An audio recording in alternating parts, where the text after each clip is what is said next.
जितने भी छात्र छात्राएं क्लास 9 के फर्स्ट सेमेस्टर के एग्जाम दे रहे हैं तो उनका जो मैथ का जो ओरिजिनल प्रश्न पत्र है उसका सब्जेक्टिव आंसर लेकर आ चुके हैं। और आप लोग अभी तक ऑब्जेक्टिव का वीडियो नहीं देखे हैं तो आप लोग ऑब्जेक्टिव का भी वीडियो अपलोड है मैथ का, तो आप लोग उस ओरिजिनल प्रश्न का मैथ का ऑब्जेक्टिव का आंसर को भी आप लोग एग्जाम में देख कर जाएंगे। तो देखिए इस वीडियो में हम आप लोग का जो मैथ है उसका सब्जेक्टिव करवाएंगे, तो आप लोग वीडियो में अंत तक बनेंगे ताकि आप ऑब्जेक्टिव और सब्जेक्टिव दोनों आंसर को करके जाएंगे। और साथ ही साथ बताएंगे इसका जो PDF है वो आपको किस तरह से मिलेगा, ठीक है, इसका आंसर की का तो आप लोग एग्जाम में छाप के आएंगे। तो देखिए आपका मैथ का एग्जाम 100 मार्क्स का होगा, 3 घंटा 15 मिनट का समय रहेगा। तो चलिए हम अब क्वेश्चन को चलते।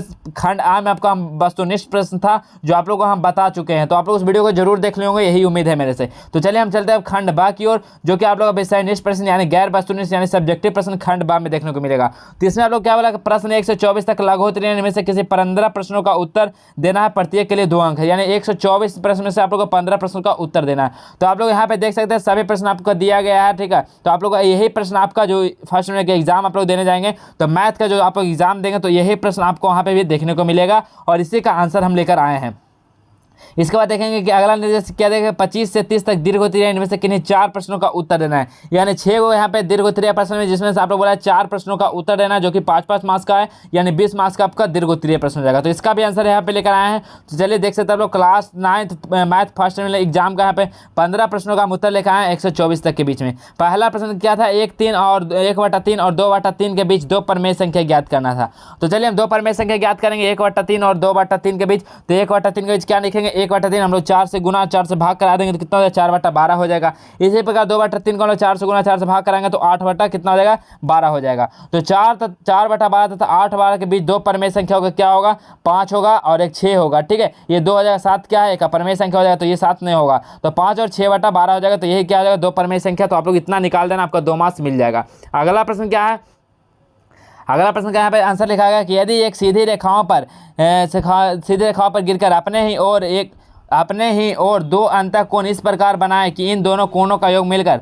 2 समकोण से कम हो, तो वह दोनों सीधी रेखाएं अनिश्चित रूप से बाहर बढ़ाए जाने पर उसी ओर मिलती है जिस ओर यह योग व समकोण से कम होता है। तो ये दूसरा का आपका आंसर हो जाएगा। चलिए हम लोग तीसरा चलते हैं। तीसरा आप लोग का परिमाप निकालना है। तो क्या होगा, परिमाप इक्वल टू क्या होता है, A + B + C होता है। तो परिमाप आप लोग को 42 दिया गया है और A दिया गया 18 और B भी दिया गया 10। तो C निकाल लेंगे तो ये कितना 42 और ये 10 और 18 28 हो जाएगा। तो 42 में जब इधर जाएगा तो माइनस हो जाएगा, तो 42 से -28 कितना, C 14 निकल के आ जाएगा। जब C 14 निकल के आ जाएगा तो हम लोग जानते हैं S हम लोग निकालें कितना दूरी, सूत्र क्या आ जाएगा, तो 42/2 कर देंगे तो यहाँ से 21 सेंटीमीटर हम लोग को क्या निकल के आ जाएगा, S निकल के आ जाएगा। अब यहाँ से हम लोग हीरोन का फार्मूला लगाएंगे √S - S1 - A - S - B और S - C। तो S का वैल्यू हम लोग का 21 और A B C का भी वैल्यू हम लोग को निकल गया। तो S का वैल्यू यहाँ पे 21 है, तो 21 - A का वैल्यू 18 और S का वैल्यू 21 और B का वैल्यू 18 और S का वैल्यू 21 और C का वैल्यू 14।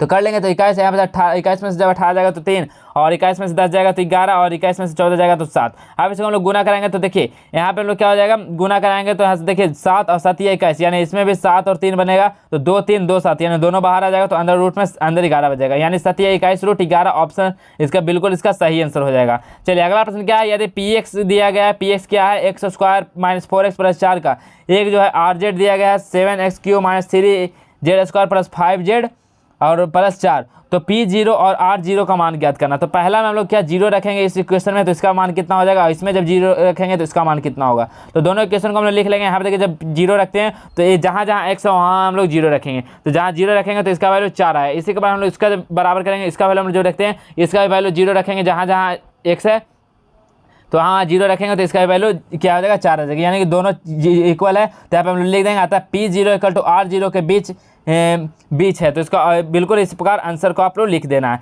चलिए अगला हम लोग देखते हैं 6 नंबर प्रश्न क्या है, निम्नलिखित आंकड़ों से बारंबारता सारणी बताना है। निम्नलिखित आंकड़ा का बारंबारता सारणी निकालना दिया गया 12 14 13 12 15 इस तरह का सारणी दिया गया, इस तरह का आंकड़ा दिया गया, इसका आप लोग का बारंबारता सारणी निकालना। तो वर्ग हम लोग निकालें कितना, 12 से 14 के बीच कितना है, 9 है, 14 से 16 के बीच हम 7 है, 16 से 18 के बीच हम निकालेंगे तो 2 है और 18 से 20 कितना है, 2 है। इसका बारंबारता कितना हो जाएगा, तो देखिए बारंबारता कितना हो जाएगा विद्यार्थी, तो ये सभी का हम लोग जोड़ देंगे तो कितना हो जाएगा, 9 और 7 कितना हो जाएगा, 16 2 18 2 20, तो इसका कितना हो जाएगा, 20 हो जाएगा। इसका 20 बिल्कुल सही आंसर हो जाएगा। चलिए अगला 7वां नंबर प्रश्न क्या है, लंबाई दिया गया, चौड़ाई दिया गया, ऊंचाई दिया गया। तो घनाभ का समपूर्ण पृष्ठ क्षेत्रफल क्या होता है कि 2 × लंबाई × चौड़ाई प्लस चौड़ाई गुना ऊंचाई प्लस ऊंचाई गुना लंबाई होता है घनाभ का समपूर्ण क्षेत्रफल। तो लंबाई चौड़ाई ऊंचाई दिया गया तो हम लोग यहाँ से कर लेते हैं 2 और लंबाई है 20 गुना और चौड़ाई 15 है तो 20 गुना 15 हो जाएगा। इसी प्रकार चौड़ाई गुना ऊंचाई करेंगे तो चौड़ाई 15 और ऊंचाई 20 तो 15 गुना 5 हो जाएगा। इसी प्रकार हम लोग क्या करेंगे ऊंचाई गुना लंबाई, ऊंचाई 5 है और लंबाई 20 है तो 5 गुना 20 हो जाएगा। तो हम लोग 2 यहाँ से जब 15 गुना 20 करेंगे तो 300 और 15 × 5 = 75 और 20 × 25 100,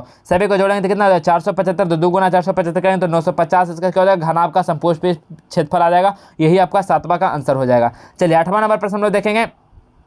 8वां प्रश्न है कि बाई का पावर 4 + 1 एवं जी बाई इक्वल टू क्या है बाई + 1 हो तो पी बाई को जी बाई से भाग देने पर उसका क्या हो जाएगा। तो देखिए बाई + 1 को हम लोग क्या करेंगे बाई के पावर 4 + 1 में भाग देंगे। तो इसमें जैसे ही देखिए हम लोग बाई क्यू से जब भाग देंगे तो यहाँ बाई का पावर 4 हो जाएगा, यहाँ पे कितना हो जाएगा प्लस यहाँ पे बाई क्यू हो जाएगा। यहाँ से बाई क्यू से पावर 4 खत्म, तो यहाँ पे क्या हो जाएगा बाई क्यू बचेगा तो घटाएंगे तो माइनस बाई क्यू हो जाएगा। फिर हम जब बाई स्क्वायर से लगाएंगे यहाँ पे तो बाई क्यू खत्म हो जाएगा, यहाँ पे बाई स्क्वायर हो जाएगा। इसी प्रकार हम लगाएंगे भागा तो इसका ये भागफल हो जाएगा और इसका शेषफल 0 बचेगा। देखिए शेषफल इसका कितना आ रहा है 0 आ रहा है तो 0 हो जाएगा। ठीक है, तो इस तरह से आपको सोल्यूशन कर देना। अगला प्रश्न 9 नंबर प्रश्न बोला गया है कि px इतना दिया गया qx इतना है तो px - qx = qx - px बराबर है कि नहीं आपको बताना है। तो क्या है px - qx हम लोग पहले करते हैं तो देखिए दोनों का इक्वेशन को हम लोग जब घटाएंगे तो हम लोग को इतना आता है। ठीक है, इतना इक्वेशन आता है। आज हम लोग क्या करते हैं qx - px करेंगे, qx - px करेंगे तो दोनों इक्वेशन पहले हम लोग q को रखेंगे उसके बाद p को रखेंगे। इसको घटाने के बाद हम लोग को कितना इक्वेशन आता है तो इस तरह का आता है, इतना आता है। तो हम लोग लिखेंगे आता है यहाँ पे px - qx not equal to है qx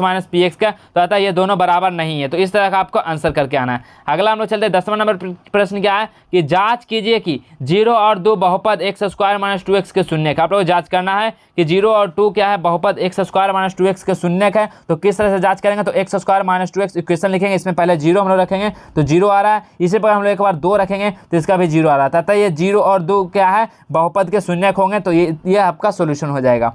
अगला हम लोग प्रश्न देखेंगे 11 नंबर दिया गया है कि px दिया गया 5x - 4x² + 3 तो p -1 तथा p2 का मान क्या हो जाएगा। पहले हम लोग -1 को रखते हैं तो इस इक्वेशन में जहाँ जहाँ x हो वहाँ -1 रखेंगे। तो सभी का -1 जब रखेंगे तो इसका आंसर आप लोग देखेंगे तो यहाँ पे 6 आ गया। ठीक है, -6 आ गया। इसी प्रकार हम x का वैल्यू हम लोग 2 रखेंगे तो 5 दूनी 10 हो जाएगा। यहाँ पे 2 रखेंगे 2 का स्क्वायर 4 4 चौको 16 हो जाएगा। यहाँ पे -16 और यहाँ पे 3 तो इसका हम लोग जब करेंगे तो कितना हो जाएगा -3 आ जाएगा।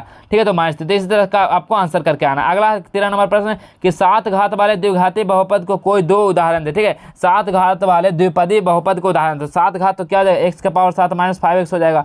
इसी पर दूसरा उदाहरण हो जाएगा 6x के पावर 7 - 3x²। ये क्या है 7 घात वाले द्विपदी बहुपद का उदाहरण है।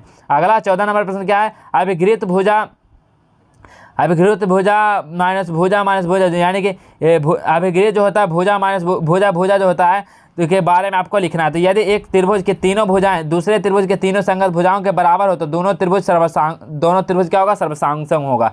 अगला 16 नंबर प्रश्न यहाँ पे आ जाइए क्या कि दिया गया आयतन आपको कितना है 1331 सेंटीमीटर क्यूब है। तो घन का आयतन आपसे पूछा है तो घन का आयतन क्या होता है भुजा क्यूब होता है। तो घन का आयतन यहाँ पे दिया गया कितना 1331 और भुजा क्यूब यहाँ से भुजा क्यूब निकाल लेंगे तो कितना हो जाएगा 1331 कितना का 11 का वर्गमूल होता है तो यहाँ पे 11 हो जाएगा, ए निकल कर आ जाएगा। ठीक है, इसका कितना हो जाएगा ए 11 आ जाएगा आंसर। तो चलिए इसका सेंस होगा। अब चल रहे हम लोग लॉन्ग प्रश्न में आप लोगों का 4 प्रश्न था।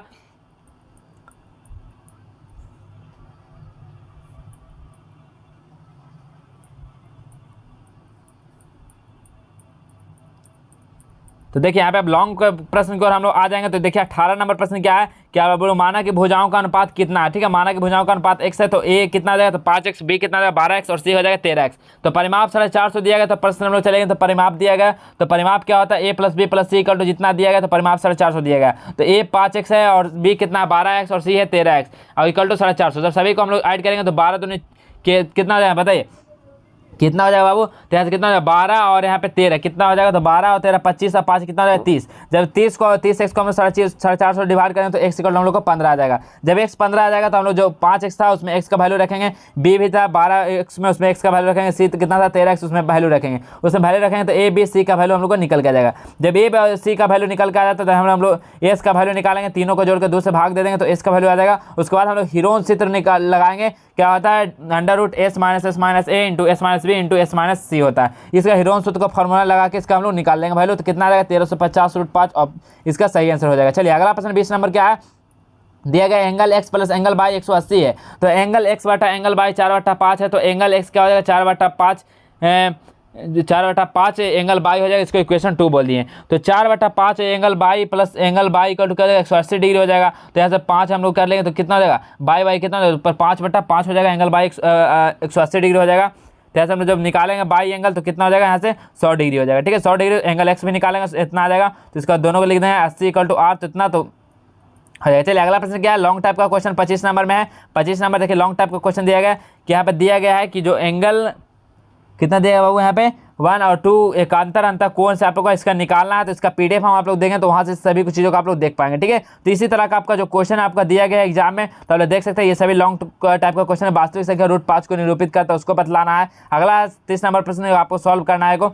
ठीक है, यहाँ से आप लोग हिरोन सूत्र का फॉर्मूला लगा इसको भी सॉल्व करना है। ठीक है, अगर देखिए तो यही प्रश्न आपका था। तो आप लोग को यही प्रश्न का आपका पीडीएफ आपको कहाँ से मिला बताएंगे। तो अगर आप लोग को वीडियो अच्छा लगे तो वीडियो को लाइक कर देगा, और इसका पीडीएफ पाने के लिए आप लोग को क्या करना है, तो आपको डिस्क्रिप्शन में एक लिंक मिलेगा टेलीग्राम का। ठीक है, टेलीग्राम का आपका एक डिस्क्रिप्शन में लिंक मिलेगा, तो आप लोग टेलीग्राम को ज्वाइन कर लेंगे, टेलीग्राम ग्रुप को, और वहाँ पे आपको इसका पीडीएफ आप लोग को दिया गया। तो आप लोग वहाँ से पीडीएफ को डाउनलोड करके उस आंसर को आप लोग एग्जाम में छाप देंगे। ठीक है, तो आप लोग सभी को वहाँ से पीडीएफ मिल जाएगा। तो आप लोग को बिल्कुल भी चिंता नहीं लेना, और आप लोग सभी लोग उम्मीद है कि ऑब्जेक्टिव वाले वीडियो देख लिए होंगे, तो आपका सारा चीज़ क्लियर हो गया होगा।